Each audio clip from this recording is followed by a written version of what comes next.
Praise the Lord, children. You are welcome to today's service. And I hope you all have been enjoying all our services online. May the Lord bless you as you partake in them in Jesus' name. Last week, I know you enjoyed your lesson with our teacher Nkem, on enemies, victory over the enemies of glory. But today, we are going to have another topic. And our topic today is going to be eternal glory. Praise the Lord. Before we go on, children, I would like us to pray. I want us to put our hands together and close our eyes and let us pray. In Jesus' name. Father, we want to thank you, Lord, for all that you have been doing for us. Thank you for protecting and guiding us. Thank you for shielding us. Thank you for being our God. Thank you for keeping all the children of PowerLink and Jesus Link. Thank you, Father, for keeping and protecting them from the deadly pandemic. Father, we thank you for your goodness and mercies in our life. Even this morning, Lord God Almighty, as we have come to hear your word this morning, Father, let your word be blessed in our hearts in the name of Jesus. Give us understanding of your word this morning, that at the end of this program, Lord, only your name alone will be glorified. For in Jesus' mighty name we have prayed. Amen. Amen, children. We thank God for protecting us and keeping us alive and making us to see yet another week today. We give God all the glory in Jesus' name. So children, this morning we are going to talk about eternal glory. And before we go on, I would like you to listen and get our memory verse before we continue. Praise the Lord. Praise the Lord, friends. My name is Divine Kanu, and our memory verse today will be taken from the book of Romans 6 verse 23. And it says, "For the wages of sin is death, but the gift of God is eternal life, through Jesus Christ the Lord." Amen. Welcome back, children. We want to thank God for everything, and this morning our Bible text is going to take from Mark chapter 19 from verse 27 to 30. That's where our text is taken from. You remember that story when Peter asked Jesus Christ, "Lord, what is going to be our reward after serving you? What's going to be our reward after all?" Just then a man came up to Jesus and asked, "Teacher, what good thing must I do to get eternal life?" "Why do you ask me about what is good?" Jesus replied. "There is only one who is good. If you want to enter life, keep the commandments." "Which ones?" he inquired. Jesus replied, "You shall not murder. You shall not commit adultery. You shall not steal. You shall not give false testimony. Honor your father and mother, and love your neighbor as yourself." "All these I have kept," the young man said. "What do I still lack?" Jesus answered, "If you want to be perfect, go, sell your possessions and give to the poor, and you will have treasure in heaven. Then come, follow me." When the young man heard this, he went away sad, because he had great wealth. Then Jesus said to his disciples, "Truly I tell you, it is hard for someone who is rich to enter the kingdom of heaven. Again, I tell you, it is easier for a camel to go through the eye of a needle than for someone who is rich to enter the kingdom of God." When the disciples heard this, they were greatly astonished and asked, "Who then can be saved?" Jesus looked at them and said, "With man this is impossible, but with God all things are possible." Peter answered him, "We have left everything to follow you. What then will there be for us?"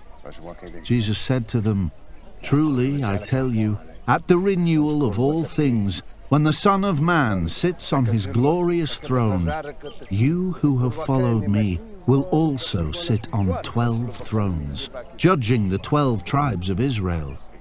And everyone who has left houses, or brothers or sisters, or father or mother, or wife or children, or fields for my sake, will receive 100 times as much and will inherit eternal life.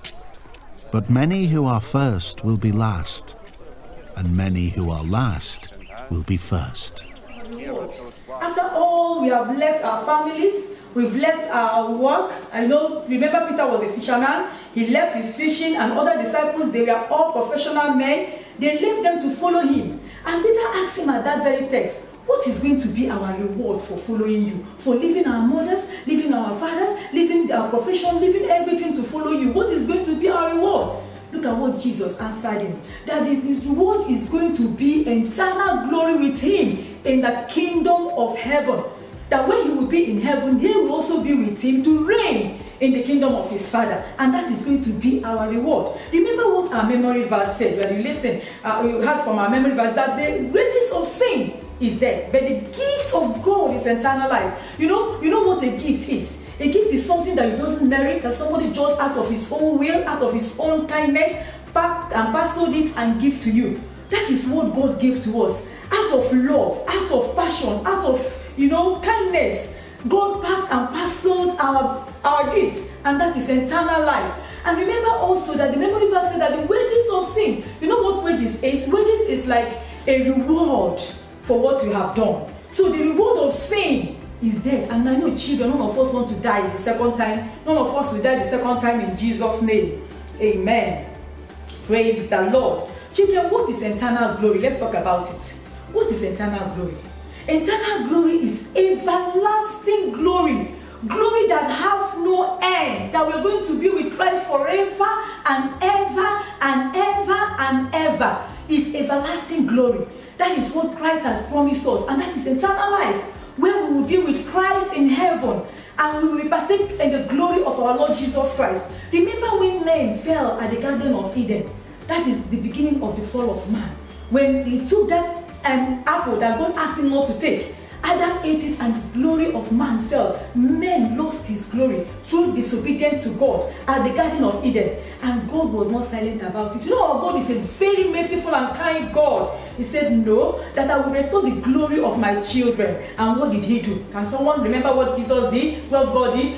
God sent forth his son, Jesus Christ, to come and die for us, so that he will restore us back to the glory that we have lost. And Jesus Christ died at the cross of Calvary. He suffered so many things, so many shameful things. You know, he was killed, he was persecuted because of you and I, for him to restore us back to the glory that God has originally meant for us. And that is why Jesus Christ died, to restore us. Praise the Lord. And now, my children, do you know what?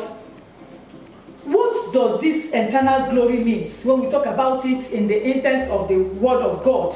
You know, it is the gift of God. As I told you earlier, it is a gift. It is not something you merited. It is something that out of his kindness, out of his mercy, out of his love, he has parceled and given to us. It is a gift. It is not your right. Okay? And for you to have this eternal glory, there is something you must have to do. And that is to accept Jesus Christ as your personal Lord and Savior. To confess Jesus as Lord. You know, when you accept him and become born again, he will now bring you into his fold. He will now give you that gift. Because you are part of him now. You know, Jesus will give you that gift. And that gift is eternal life. Where we will reign with Christ in heaven. Do you know, children, that heaven is a very beautiful place. That is why when you talk about heaven, you talk about glory. When you talk about hellfire, you talk about shame. Because the opposite of glory is shame. You know, where we will be walking with Christ on the paths of gold. The Bible says that the heaven is made up of gold. The roads are made of gold. You know, when your mommy have jewelries, golden jewelries, you see how they protect their golden jewelries that are made of carats gold, number of carats of gold. They are not even pure gold, but they protect it so much so that the robbers will not take it, so that people will not take their gold. But that gold is what we walk upon on that day, on that glorious day with Jesus Christ. You know, when you talk about gold, you know, gold is something that is so precious. But that day, I tell you, we'll be working on it. And if our roads is made up of gold, talk less of how our mansion, who knows the type of, material that our mansions will be made of. It will be made of wonderful, more quality materials than gold, more quality elements than gold. Because what you work on is not better than what you live. You know, in the world, they make the gold with, raw materials from petroleum. You know, something that they want to discard. That is what you use in making them. But that gold place where we are going to work on is going to be made of gold. Praise the Lord. So children will make up our mind to reign with Christ eternally in his kingdom, where he said that I'm going to prepare a mansion for us. Children, we all have mansion. You know, I have mansion. You have mansion. Your sister, your brothers, your parents, we all have mansion in heaven. Where we are going to live eternally in heaven with Christ on that last day. When Christ will come to take us home. Praise the Lord. But there are certain things that will make us to lose our glory, and that is sin. Children, I told you earlier on that it is not good to sin against God. Sin is what will make us to lose our eternal glory.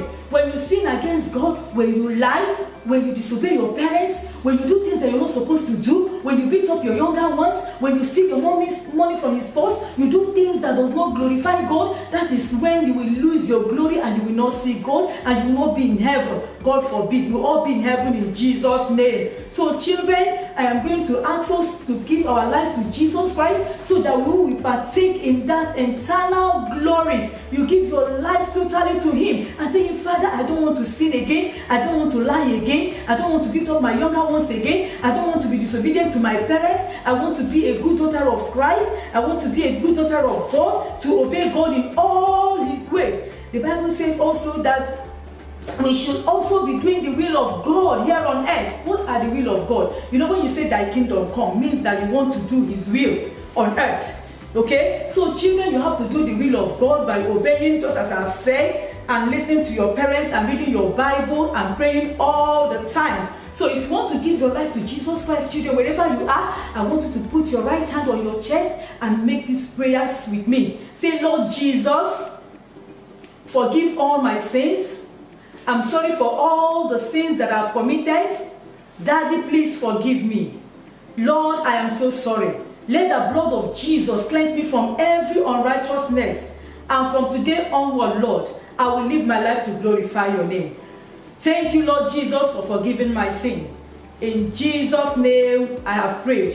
Children, I will pray for you so that you dedicate and give your life to Jesus Christ, so that you will live forever and ever and share with the eternal glory with Jesus Christ on that last day. So Father, close your eyes. I want you to close your eyes and be serious with this prayer, because it concerns your life. Because after you leave this world, you will be with Christ forever and ever and ever. So close your eyes and let's pray. I will pray with you in Jesus' name. Our Father and our God, I thank you for all these children that have placed their hands on their chest this morning to give their life to you. Daddy, I pray, Lord, that you cancel their name from the book of death and write them in the book of life. Father, I ask, oh God, that they will be partakers of the eternal glory, which is the gift that you give to all of us that will worship you, all of us that give our life to Jesus Christ. Father, let all these children, oh God, be partakers of this eternal glory in the name of Jesus. From today onwards, they will live a life that will glorify you. They will never go back to their sin, and Jesus Christ will be glorified in their life all the days of their life in the name of Jesus. Thank you, Father, because it is so. For in Jesus' mighty name we have prayed. Amen. So children, you are now born again. When your friend tells you anything, you tell your friend that you are born again. From now onwards, you'll be reading your Bible. You'll be praying all the time.